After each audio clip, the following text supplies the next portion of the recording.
Hello, I'm Nick Clark in Doha. Last Monday, Iran test-fired 2 long-range missiles. Defense analysts say these missiles are capable of hitting Israel and even US bases here in the Gulf. Just days earlier, Iran had told the United Nations of its second nuclear facility. The missile tests and the new disclosures are all adding to the increased tension here in the region. Many fear the regional arms race between Iran and Israel is making the countdown to conflict ever more likely. This film looks at the worrying momentum behind that countdown.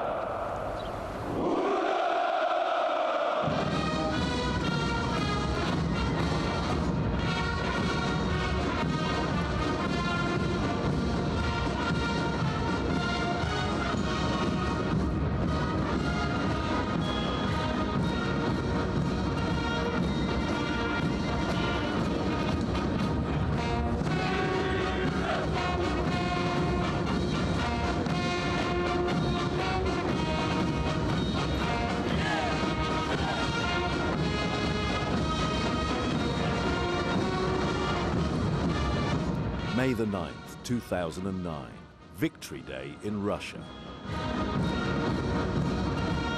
The annual military parade in Moscow's Red Square, and the largest display of Russia's military might in its post-Soviet history. The parade is a showcase for the Kremlin's efforts to revive the nation's armed forces and its global clout. The parade marks the date of the fall of the Reichstag and the final surrender of Nazi Germany to the USSR in 1945, ending World War II in Europe.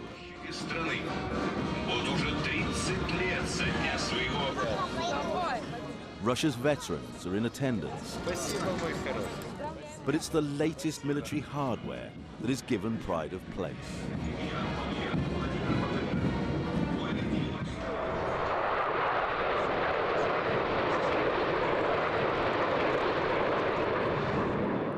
Making an appearance at the parade, the T-90, Russia's main battle tank. Currently, the most modern tank in service in the Russian armed forces. The Smerch multiple rocket launcher, Russia's top volley-fire system. The Buk surface-to-air missiles designed to intercept enemy aircraft and missiles. And the S-400. Russia's state-of-the-art surface-to-air missile defense system. The S-400 system and its earlier model, the S-300, are believed to be capable of detecting and destroying aircraft, cruise missiles, and ballistic missiles. The missile defense system is at the center of a regional arms race between Iran and Israel.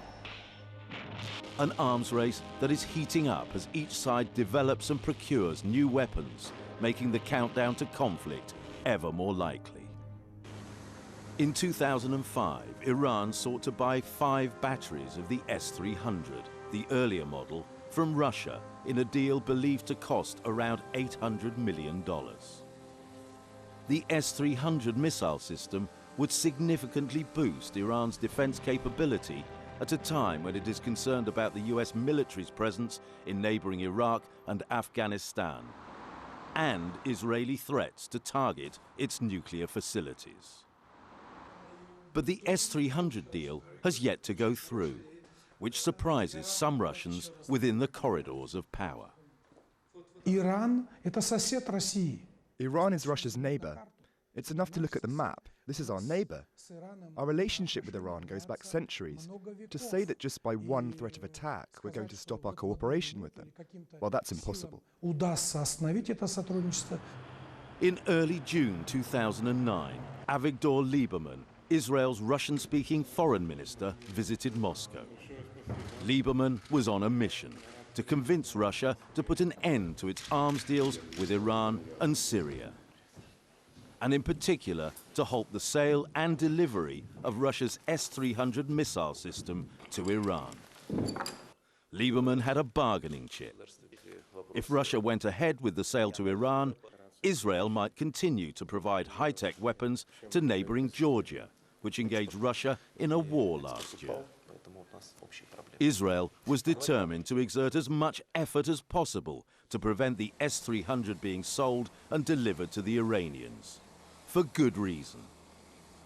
The operational deployment of the S-300 air defense system could represent a red line for any possible Israeli airstrike on Iran's nuclear facilities.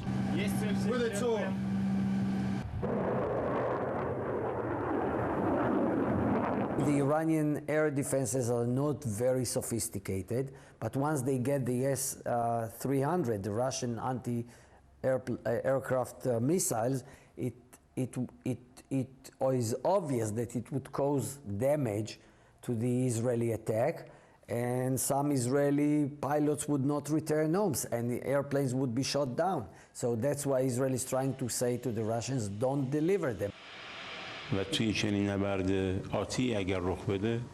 In any future battle, should it happen, it will not be about weapons, and in particular the S-300 alone, the acquisition of which I do not consider as unlikely.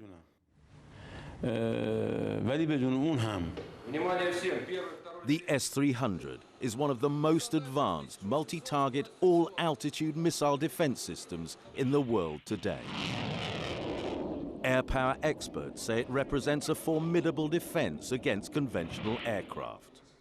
RECEP SAVAROV, here on the right, heads a parliamentary committee on Russian-Iranian relations and was an advisor to former President Vladimir Putin.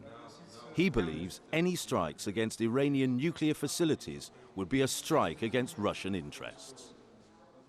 Я полагаю, что Россия несет ответственность за свой объект в первую очередь. I think Russia, above all else, must assume responsibility for its own projects. If, after 12 years, Russia is unable to protect its interest, and if Iran's enemies are able to destroy, in an instant, a target that has cost millions of dollars, and destroy with it Iran's ability to prosper and develop, then that will be detrimental to both Russia's interest and its global prestige. In mid-February 2009, Iranian Defense Minister General Mustafa Mohammad Nijar visited Moscow to discuss the delivery of the S-300 missile system to the Islamic Republic. The Iranians were keen to implement the deal they believed was signed and sealed, but the Russians were stalling. And the truth is that, on the other hand, the Iranians are begging the Russians, please give it to us.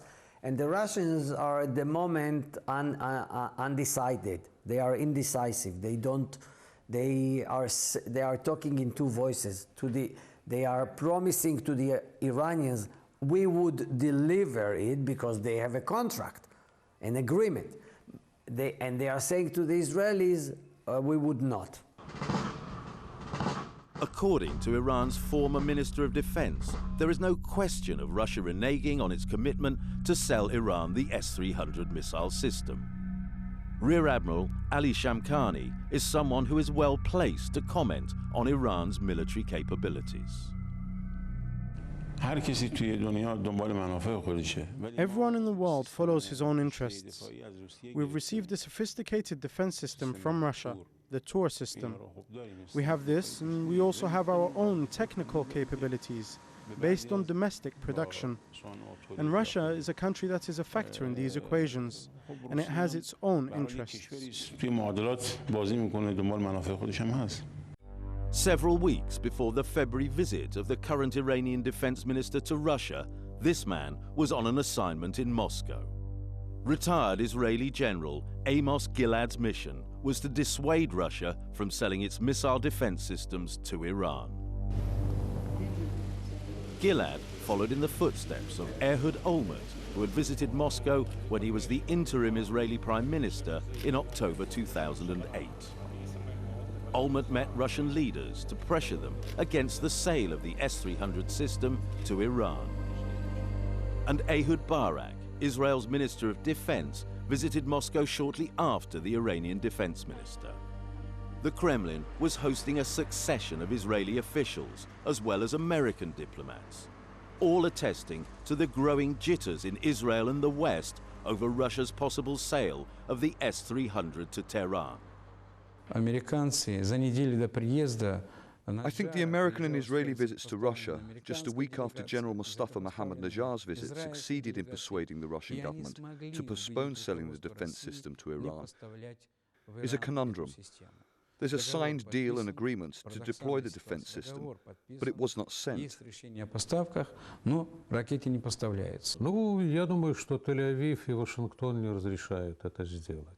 Washington and Tel Aviv won't allow the S-300 missiles to be sent to Iran. The system is in high demand both in the Islamic and the Arab world. It would be difficult to satisfy and fulfill that demand. But if the government wanted to, they could, by postponing some contracts and rushing through others to countries in imminent danger or with hostile neighbors. For now, any deal to deliver the S-300 system to Iran remains on hold. General IVASHOV believes this is due to a powerful Israeli influence on Russian decision-making. Произраильское лобби и в правительстве России, и в политической части. There is an Israeli lobby operating within the Russian government and in the Russian community. Возникает, как бы вполне естественно. Whenever there are discussions to send weapons to Syria or Iran, the pressure mounts on Moscow, be it political, economical, or even in the media. That is pressure the government can't handle. И не всегда наша власть это давление выдержит.